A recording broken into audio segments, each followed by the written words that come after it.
हर खबर पर होगी आपकी पकड़। डाउनलोड कीजिए एबीपी लाइव ऐप।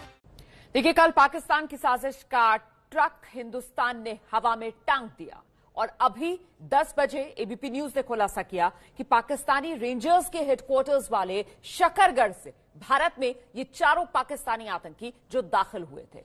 अब आपको अगले आधे घंटे में पाकिस्तान की बिना गोली बम चलाए भारत में आतंक का नेटवर्क फैलाने वाली साजिश का सच बाकायदा सबूतों के साथ दिखाने जा रहे हैं। राष्ट्र सुरक्षा से जुड़ी ये खबर देखना आपके लिए बेहद जरूरी है।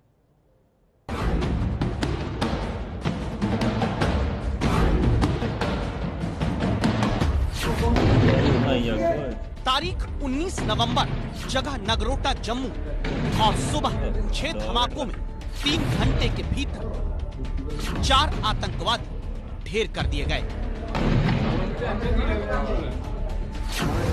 गुरुवार सुबह इसी टोल प्लाजा के पास पाकिस्तान के 4 आतंकियों को मौत के घाट उतारा गया। हर आतंकी के पास से 3 बड़े हथियार और एक छोटा हथियार मिला है। इसके अलावा चाइनीज ग्रेनेड और कुछ AK-47 राइफल्स भी आतंकियों के पास से मिली है। इस ट्रक में सवार होकर ये लोग कश्मीर जाने की फिराक में थे और ये वो चावल हैं जिनका जो है सहारा लेकर, जिनकी कैविटी बनाकर यहाँ जो है आतंकी इस ट्रक में बैठे थे। मंशा थी श्रीनगर जाने की। 4 पाकिस्तानी आतंकियों को मार गिराया गया है। अब देखिए, ये दीवार गवाह है उस चीज की। जिस वक्त नगरोटा में पाकिस्तानी आतंक का ट्रक भारत ने हवा में टांग दिया था, ट्रक के अंदर जो भी छुपा है, तब नगरोटा से 10 घंटे की दूरी पर प्रधानमंत्री नरेंद्र मोदी वीडियो कॉन्फ्रेंसिंग के जरिए बेंगलुरु टेक समिट का उद्घाटन करते हुए कह रहे थे, technology is setting the pace for the defence sector to evolve. Earlier wars were determined by who had better horses and elephants. Then came the era of firepower. Now, technology is playing a very important role in global conflicts. Truck के अंदर जो भी छुपा है। देश की रक्षा में अब सबसे बड़ा आधार टेक्नोलॉजी ही है। सबूत है नगरोटा में आतंकियों के ट्रक की यह तस्वीर और इस ट्रक से कुछ दूरी पर खड़ा सुरक्षा बलों का कमांड व्हीकल, जहां नजर आते हैं मुकेश सिंह, जम्मू जोन के IG पुलिस, जो कहते दिखते हैं, ट्रक के अंदर जो भी छुपा है हथियार डाल के हाथ ऊपर करके बाहर आ जाए, आपको कोई नुकसान नहीं होगा। ट्रक के अंदर जो भी छुपा है आप हथियार डाल के बाहर आ जाए, आपको कोई नुकसान नहीं होगा। ट्रक के अंदर जो भी छुपा है। आतंकियों को आखिरी बार सरेंडर करने की यह अपील जिस कमांड व्हीकल से की गई थी, उसी से पूरे ऑपरेशन पर भी निगरानी रखी जा रही थी। ये बात एबीपी न्यूज को जम्मू के IG पुलिस मुकेश सिंह ने खुद बताई। ने जो फोर्सेस वहाँ पे तैनात थे उनको गाइड कर रहे थे। अगर कमांड व्हीकल की आप बात पूछें तो उस पर एक ऊपर PTZ कैमरा रहता है और उस पर माइक भी रहता है, जिसके ज़रिए से हम लोगों को एड्रेस कर सकते हैं। तो एक बहुत ही सुनियोजित तरीके से इसको मॉनिटर किया गया, इस पर ध्यान दिया गया और कंटिन्यूसली हम अपने अफसरों के साथ, अपने जवानों के साथ वार्तालाप में थे। जिस तरह टेक्नोलॉजी के इस्तेमाल से आतंकियों को घेरकर मुठभेड़ में सुरक्षा बलों ने मार गिराया, लेकिन पाकिस्तानी हथियार, चीन के बम, पाकिस्तान की दवाई की गोलियां, पाकिस्तानी इंजेक्शन तक लेकर आए आतंकवादी पाकिस्तान के मोबाइल नेटवर्क से मुठभेड़ के वक्त मदद नहीं पा सके, क्योंकि 5 अगस्त 2019 से पूरे जम्मू कश्मीर में हाई स्पीड इंटरनेट पर पाबंदी है। हाई स्पीड इंटरनेट का इस्तेमाल पाकिस्तान आतंकियों से जम्मू कश्मीर में नेटवर्क साधने में करता आया था। इस बारे में गृह मंत्री अमित शाह संसद तक में बता चुके हैं। जहाँ तक इंटरनेट सेवाओं को लागू करने का सवाल है, जब देश की सुरक्षा का सवाल है, कश्मीर घाटी के और जम्मू के नागरिकों की सुरक्षा का सवाल है और आतंकवाद के खिलाफ की लड़ाई का सवाल है, तब हमें कहीं न कहीं प्रायोरिटी तय करनी पड़ती है। इसीलिए अब जम्मू कश्मीर में आतंकियों की घुसपैठ कराने के बाद उनसे आतंक का कम्युनिकेशन बैठाने में फेल हो रहे पाकिस्तान ने बॉर्डर से जुड़े इलाकों में पीओके के भीतर आतंक का टावर खड़ा करने की प्लानिंग की है। खुफिया सूत्रों ने एबीपी न्यूज को बताया है कि पाकिस्तान की इमरान खान सरकार ने जम्मू कश्मीर में सीमा पर जिन 38 लोकेशंस को चुना है, या तो वो घुसपैठ के पारंपरिक रूट हैं या फिर वहां सक्रिय आतंकियों की संख्या बहुत अधिक है। इन मोबाइल टावरों के शुरू होते ही पाकिस्तान जहां एक तरफ प्रदेश में सक्रिय अपने आतंकियों से बिना किसी बंदिश के बात कर सकता है, वहीं किसी आपातकालीन स्थिति जैसे मुठभेड़ या आतंकी हमले में अपने आतंकियों को लास्ट मिनट ऑर्डर भी दे सकता है। और इस साजिश के लिए इन तस्वीरों को समझ कर देखिए। पाकिस्तान के कब्जे वाले कश्मीर में बॉर्डर से सटे इलाकों में दावा है कुछ इसी तरह SCO यानी स्पेशल कम्युनिकेशन ऑर्गेनाइजेशन काम कर रही है।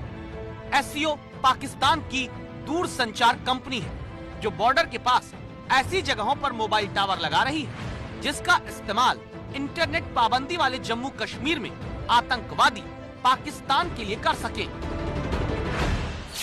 जैसे बॉर्डर से अगर 20-30 किलोमीटर या 50 किलोमीटर भी अंदर चला गया सिग्नल उसका, तो इसका मतलब हमारे इधर से अगर आप देख लीजिए रामगढ़ से अंदर आप 100 किलोमीटर लगा लीजिए कहाँ तक सिग्नल गया, तो आराम से जो है वो टेररिस्ट जो है मिलिटेंट जो है वो इस्तेमाल करता रहेगा उसको, और वो कम्युनिकेशन में रहेगा अपने हैंडलर्स के, उसको प्रॉब्लम नहीं रहेगी, उसको गाइडेंस भी वहाँ से मिलती रहेगी। ये सबसे बड़ी चुनौती है।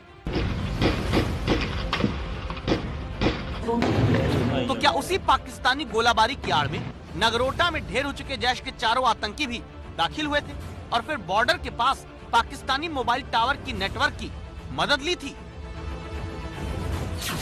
घाटी में इंटरनेट पर जब पाबंदी लगाई गई थी उसके बाद पाकिस्तान की जो सरकार है बॉर्डर के पास उसने 38 टावर हाई फ्रीक्वेंसी वाले लगाए।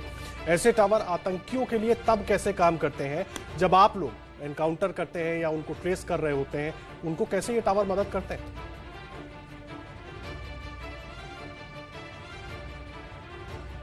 देखिए, टावर की मदद तो मेरे ख्याल से इन्फिल्ट्रेशन के दौरान होती होगी, इस पे मैं बहुत ज़्यादा अभी टिप्पणी नहीं कर सकता। ये सब तफ्तीश का मामला है और जैसे जैसे तफ्तीश आगे बढ़ेगी और भी हो सकता है खुलासे हों।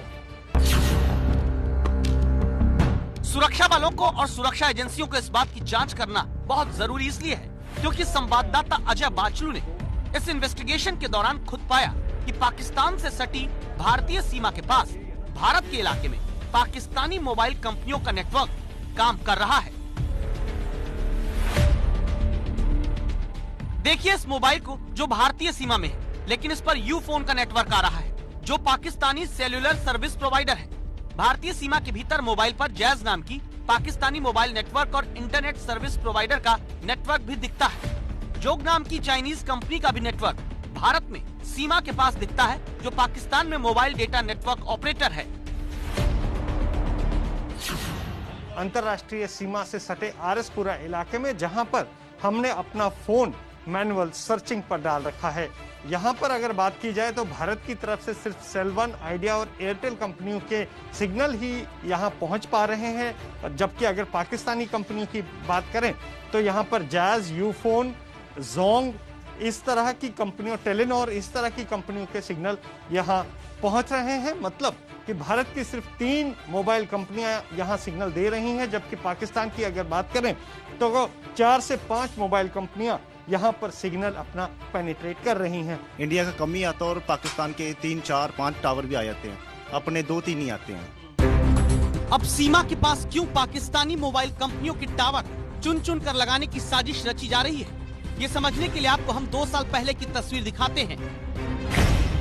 तारीख 1 अप्रैल 2018, जगह कंजुलर शोपियां। सुरक्षा बलों और एक घर के भीतर छिपे आतंकियों के बीच मुठभेड़ शुरू होती है और जिस वक्त पाकिस्तानी आतंकवादियों को घेरकर सुरक्षा बल उन्हें मौत की नींद सुलाने में जुटे थे, तभी भारत और पाकिस्तान के मोबाइल नंबर वाला पाकिस्तानी एडमिन वाला एक व्हाट्सएप ग्रुप सुबह 11 बजे से एक्टिव हो जाता है। इस ग्रुप का नाम है तहरीक-ए-आजादी, जिसमें सुबह 11:27 पर भारत के एक नंबर से एक मैसेज भेजा जाता है। लिखा है शोपियां के कंजुलर से लाइव।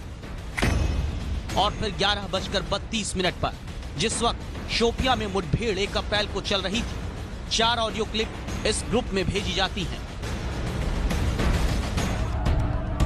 आप हैरान रह जाएंगे, शोपिया में एनकाउंटर के दौरान कश्मीर के नंबर से भारत पाकिस्तानी नंबर्स वाले एक व्हाट्सएप ग्रुप में भेजी गई ऑडियो क्लिप की आवाज सुनकर।